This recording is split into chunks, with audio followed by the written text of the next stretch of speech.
In this video, we'll be walking through how to submit data to the Ontario Breeding Bird Atlas using the NatureCounts app.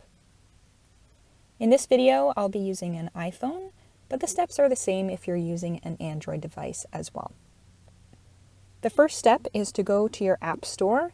So on iPhones, this is the Apple App Store, and on Android devices, it's the Google Play Store. From here, you're going to search for NatureCounts, which is all one word, and then select the NatureCounts app and press download. Once the app is downloaded, you can either open it from the App Store, or if you go back to your home screen, you can open the NatureCounts app from there. Once the app is open, you're going to have to log in by using your login name and password.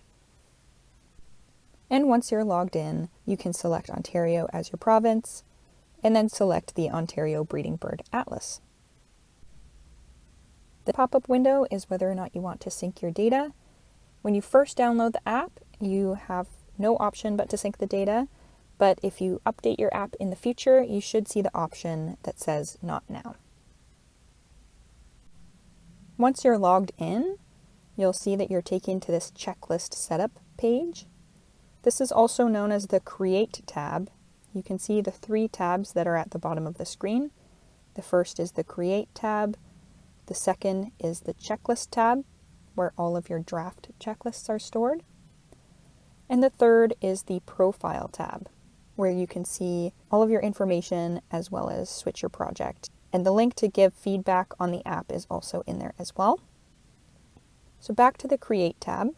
This is where you can set up your checklist. You can choose what protocol you're doing, whether it's general atlasing, point counts, or special surveys.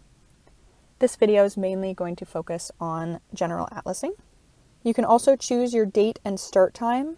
This will automatically fill into today's date and time. But if you're submitting something that you've observed in the past, you can change the date by clicking on Date. And you can change the start time in the same way. Next, there's the Edit Location section. So if you're doing general atlasing, you can press Edit Location to ensure that it's starting you at the right spot. Or if you're doing point counts or special surveys, you can use this to select the exact point count station that you're at. So you can zoom in, and for example, I'm going to press point count number 9. And it says at the bottom now 17 TNH98.09. And so you'll press Select Location. But again, I'm going to be doing general atlasing for this video, so I'll just click back on general atlasing here. And I want the app to record my track so that I have a better idea of where I've been. I'll press Next. You'll get some information about it using GPS tracks. I'll press Continue. Once you've started your checklist, you'll see that there are again 3 tabs at the bottom of the screen. The first tab is the Species tab, so this is a list of species that you may find during your atlasing. The second tab is the My List tab. This tab will populate as you add species to your list of observed species. And the third tab is the Map tab, and this tab shows where you are in relation to your atlas square. In order to add species, you can either scroll through the list, or you can search for species using the top search bar. So you can add species with the 4-letter species code, or by typing out the entire name. In order to add breeding evidence, you can click on this BE column. BE stands for breeding evidence. And the breeding evidence codes will pop up. You can either see these in grid view or in list view.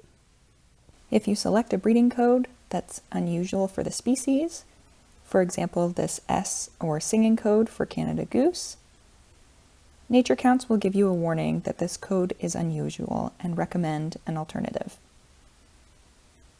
Additionally, NatureCounts incorporates the safe breeding dates into the app. So you can see the caution at the top of the screen that during this period both breeders and migrants may be present. So in this case, we want to avoid using possible breeding codes, so the H and S if S was an option for Canada Goose.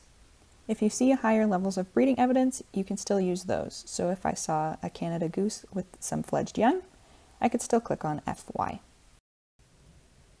And then you can click in the total column to add individuals of each species. If you saw quite a few, you can press and hold in that total column and it will allow you to edit it.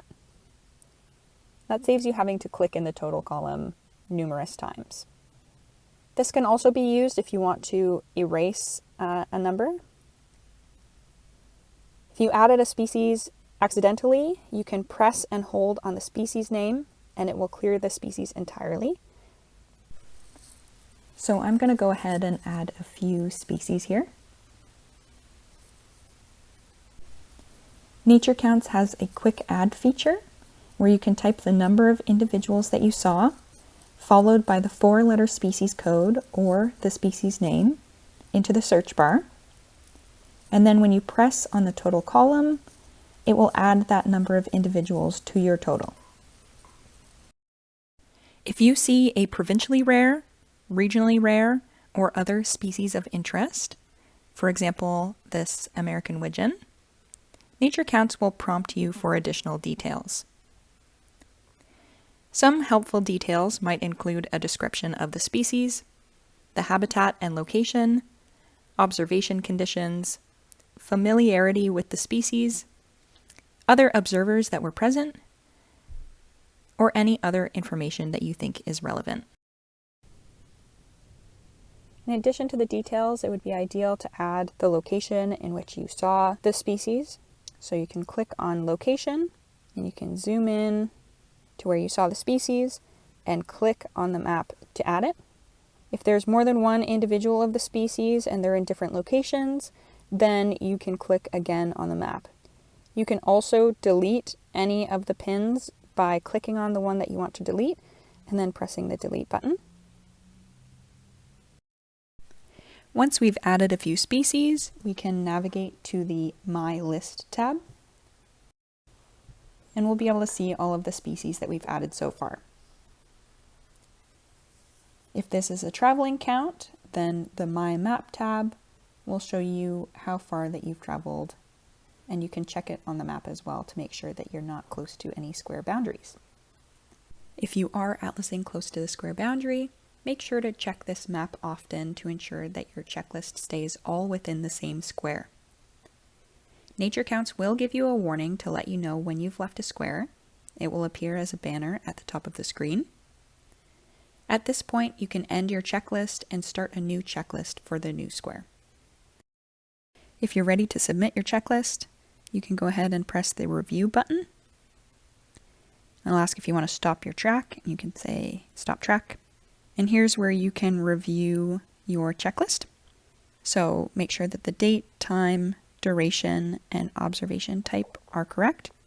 If this was a traveling count instead of a stationary count, then you would be able to edit your tracks. So in editing your tracks, you can either edit the start or end of your track. For example, if you forgot to end your checklist. If your tracks are looking a little bit jumpy, you can use that adjust accuracy slider. My tracks are looking pretty good here, so I'm just going to leave it as is. Once you're happy with your checklist review page, you can press next, and it'll give you the option to review the species that you're submitting. From this page, you can either press submit, and the list will be submitted to NatureCounts and the Ontario Breeding Bird Atlas, or you can save this as a draft by clicking the 3 dots in the top right corner. I'll save it as a draft here. If you have a lot of drafts in this checklist tab, you can opt to download all of your drafts by clicking the top right corner, the download button, and then by pressing download drafts. This will download a copy of your drafts onto your device so that you have a backup. And that's everything you need to know in order to submit your data to the Ontario Breeding Bird Atlas using the NatureCounts app.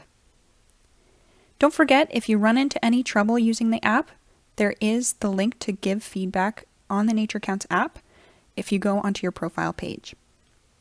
Happy atlasing!